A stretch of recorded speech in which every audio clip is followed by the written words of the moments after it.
You don't know what silence is until you've heard 300 people stop breathing at once. I was on the stage of the Carson Center, the gold tassel of my valedictorian's cap brushing my temple, the weight of the speech in my hands. The speech I'd written, the one my twin brother, Silas, had just finished delivering word for stolen word to a standing ovation. He'd stood at this same podium 60 seconds ago, his voice cracking with false emotion as he delivered my closing lines. We are not the sum of our privileges, but the architects of our own integrity. I felt the paper in my hands grow damp with sweat. The dean had just called my name, the actual valedictorian, Elise Jones, to the stage for the traditional words of welcome, a formality, a hollow shell. They expected me to smile and say thank you. My parents were in the front row, their faces radiant with pride. For Silas, he'd gotten ovation. He'd gotten the tears. My mother dabbed her eyes, her hand on my father's arm.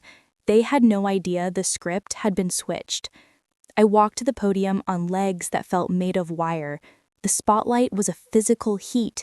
I looked out at the sea of black gowns and saw Silas smirking from his seat in the honor section, surrounded by our friends, my friends, who were clapping him on the back. He'd done it. The final, perfect theft.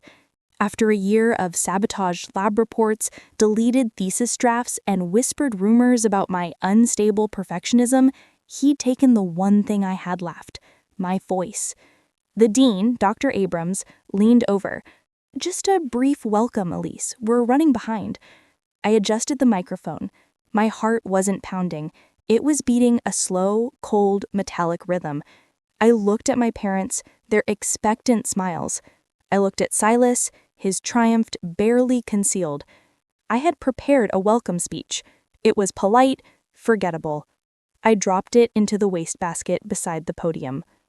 The sound of crumpling paper echoed in the hushed hall. "Good morning," I began, my voice clear, without the tremor I felt in my bones. "My brother, Silas, just spoke beautifully about integrity. It's a compelling sentiment, especially when the words you're applauding were stolen from the person you're now expecting to thank you for the theft." A gasp rippled through the crowd, then a confused murmur. My father's smile froze. My mother's hand flew to her mouth. Silas shot to his feet. "She's lying. She's upset she didn't get picked for the main speech." I didn't look at him. I reached under the podium and pulled out a slim, black flash drive I'd taped there that morning. "Dean Abrams," I said, plugging it into the presentation laptop. "Password is Veritas0524. The folder is called the Plagiarism Portfolio." On the giant screens flanking the stage, my desktop appeared. I opened the folder. There were 2 documents side by side. On the left, my final draft of the valedictory speech, saved in my cloud drive at 2:13 a.m. on April 15th. On the right, Silas's submitted speech, time-stamped 10:47 a.m. the same day. The text was identical. The murmuring grew louder. "This is a misunderstanding," Silas shouted, his voice straining. "We collaborated." I clicked open another file, a log of keystrokes captured by a forensic program I'd installed on our shared home computer after my organic chemistry lab work was accidentally corrupted. It showed a remote login at 3:05 a.m. It showed my document being opened. It showed the entire text being copied. It showed the file being saved to a new location. Silas final speech. Doc. "This wasn't collaboration," I said, my voice amplified in the dead silence. "This was infiltration. This was the culmination of a 12-month campaign to dismantle my academic standing because you couldn't stand the shadow of my success." I pulled up the final exhibit, a single screenshot, a text message from Silas to his girlfriend sent 2 weeks prior, visible on the screen because he'd left his laptop open on the kitchen table. "Almost finished Operation Elise. Just need to grab her valedictory draft. By graduation day, everyone will see she's the fraud, not me. Dad will finally get it. The screens were huge. The text was undeniable. A collective, horrified "oh" swept the audience. I turned off the screen. The house lights came up, cruel and revealing. I looked directly at Silas, who had sunk back into his chair, his face the color of chalk. "You wanted everyone to see?" I said softly into the mic. "Now they have." I unplugged the drive, picked up my empty diploma tube, and walked off the stage. I didn't look at my parents. The silence behind me was no longer passive. It was judicious, and it was entirely his. My name is Elise Jones. For 18 years, I lived in the symbiotic shadow of my twin brother Silas. We were the Jones twins, brilliant, competitive, close. But close is a cage when you're the only one expected to lose. The fissure started at Stanford. We were both pre-med. I thrived, he struggled. My name was on research grants. His was on academic probation lists. To our parents, both renowned cardiologists, this was an inexplicable glitch. Silas was the charismatic one, the natural leader. I was the grind. My success must be a fluke, a product of obsessive compulsion, not genuine brilliance. The first incident was small, a missing textbook before a midterm. I found it in the recycling bin, soaked. "An accident," Silas said, eyes wide with fake regret. Then came the corrupted data.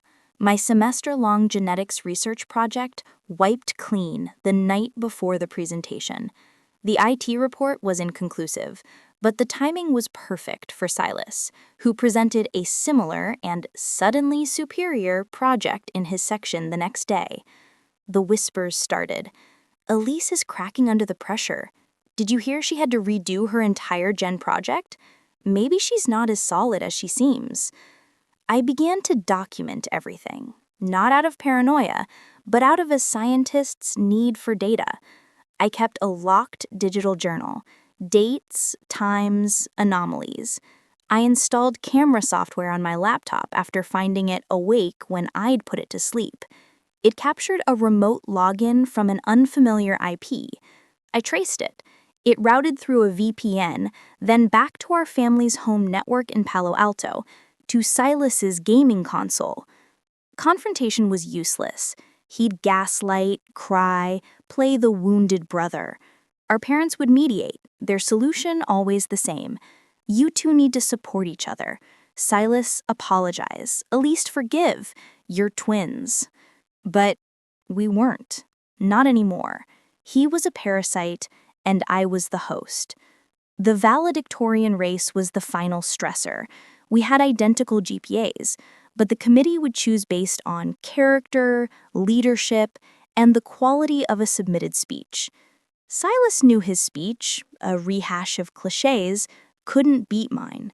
So he switched tactics. If he couldn't win the spot, he would destroy its value and claim the wreckage. 2 days before submissions, he came to my apartment, distraught. "I think I have mono. I can't finish my speech. Can I just read yours? For inspiration? I promise I won't copy it." The old Elise, the sister who believed in symbiosis, would have said yes. The new Elise, the one with the encrypted log of his digital intrusions, smiled sadly. "I'm sorry, Sai. I can't. But I'm sure you'll write something great." The betrayal in his eyes was instant and profound. I had broken the script. I had refused to feed the parasite. The next morning, my speech was gone from my cloud drive. Not deleted, moved. I found it in a hidden folder. He hadn't stolen it. He'd just proven he could. A warning. I didn't restore it. I rewrote it. The new version was good, but it wasn't my heart. That original speech, the one he thought he'd neutered, I saved elsewhere. And I seeded it with a digital watermark, invisible, traceable code woven into the punctuation. I submitted the new, safe speech to the committee. Silas, confident I was defeated, submitted his own mediocre draft. The committee chose me, valedictorian. His smile at the announcement was a gash across his face. That's when I knew the theft was coming, not of the title, but of the moment. He would find a way to deliver my words before I could, to make me look like the plagiarist, the unhinged sister stealing his thunder. He didn't know I was no longer documenting a crime. I was preparing a trial, and the graduation stage would be my courtroom. A scientist doesn't seek revenge. She seeks peer review. She gathers evidence, formulates a hypothesis, and designs an experiment whose results will be undeniable. My hypothesis? Silas would attempt to publicly discredit me at the moment of my greatest visibility, using my own work as the weapon. My experiment? Let him. I needed unimpeachable real-time proof. The keystroke logger was one layer, the watermarked original speech was another. But I needed a confession. I engineered it. 3 days before graduation, I accidentally left my old laptop at our parents' house after a tense dinner. I knew Silas would scour it. On it, I'd placed a file named vspeechfinalreal.doc. It was the original, watermarked valedictorian speech, the beautiful, vulnerable one he'd tried to steal before. I'd filled it with poignant, personal details about our childhood he could never resist claiming. I then installed a silent screen recording program on the laptop, activated by motion and keyed to my phone. From my apartment, I watched the notification ping at 1:17 a.m. The screen recorder live-fed to my device. I saw his face, illuminated by the glow as he opened the file. I saw his eyes scan it, a slow smile spreading. I saw him copy the text. I saw him open his own document and paste it in. He took the bait, wholly. The final piece was the text message. I couldn't hack his phone, but I could make him reveal himself.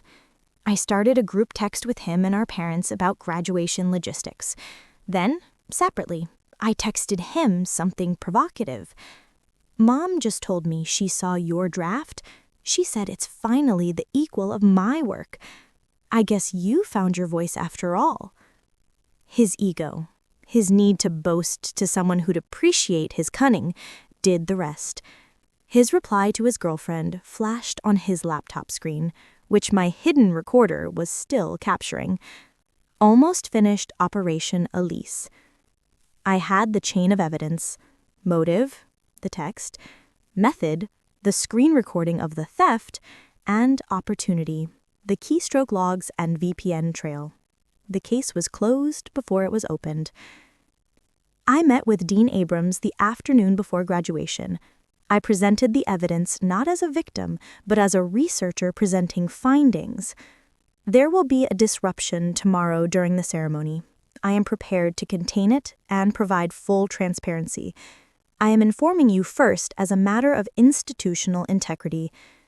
He'd stared at the screen recording, the damning text, his face grave. This is premeditated academic sabotage. Yes, I agreed. And tomorrow, he will attempt the public finale. I would like the stage AV system to be available to display the proof should it be needed to preserve the integrity of the valedictorian honor. He'd steepled his fingers.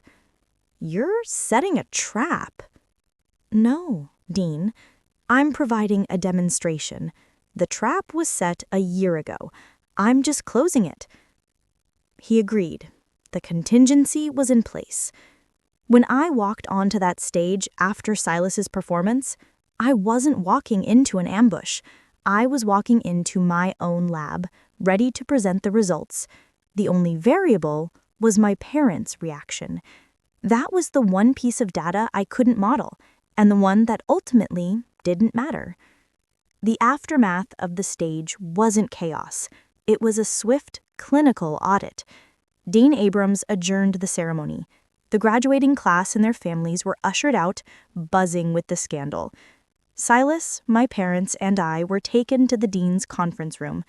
My father spoke first, his voice trembling with rage, but at me. "Elise, how could you humiliate your brother like that, in front of everyone? Whatever your rivalry, that was cruel." "Humiliation?" I repeated.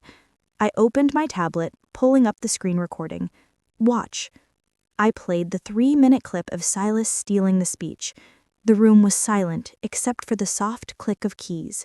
We watched his face, lit with malicious glee. The final piece was the text message. I couldn't hack his phone, but I could make him reveal himself. I started a group text with him and our parents about graduation logistics. Then, separately, I texted him something provocative. "Mom just told me she saw your draft. She said it's finally the equal of my work. I guess you found your voice after all." His ego, his need to boast to someone who'd appreciate his cunning, did the rest. His reply to his girlfriend flashed on his laptop screen, which my hidden recorder was still capturing. "Almost finished Operation Elise." I had the chain of evidence: motive, the text; method, the screen recording of the theft; and opportunity, the keystroke logs and VPN trail. The case was closed before it was opened.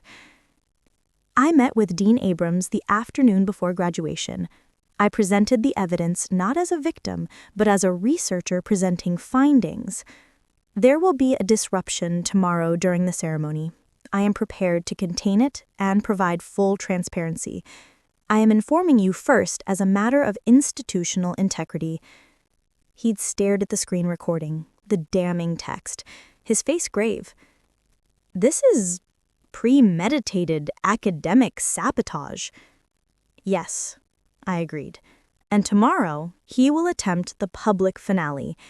I would like the stage AV system to be available to display the proof should it be needed to preserve the integrity of the valedictorian honor." He'd steepled his fingers. "You're setting a trap."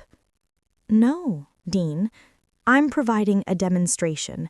The trap was set a year ago. I'm just closing it." He agreed. The contingency was in place. When I walked onto that stage after Silas's performance, I wasn't walking into an ambush. I was walking into my own lab, ready to present the results. The only variable was my parents' reaction.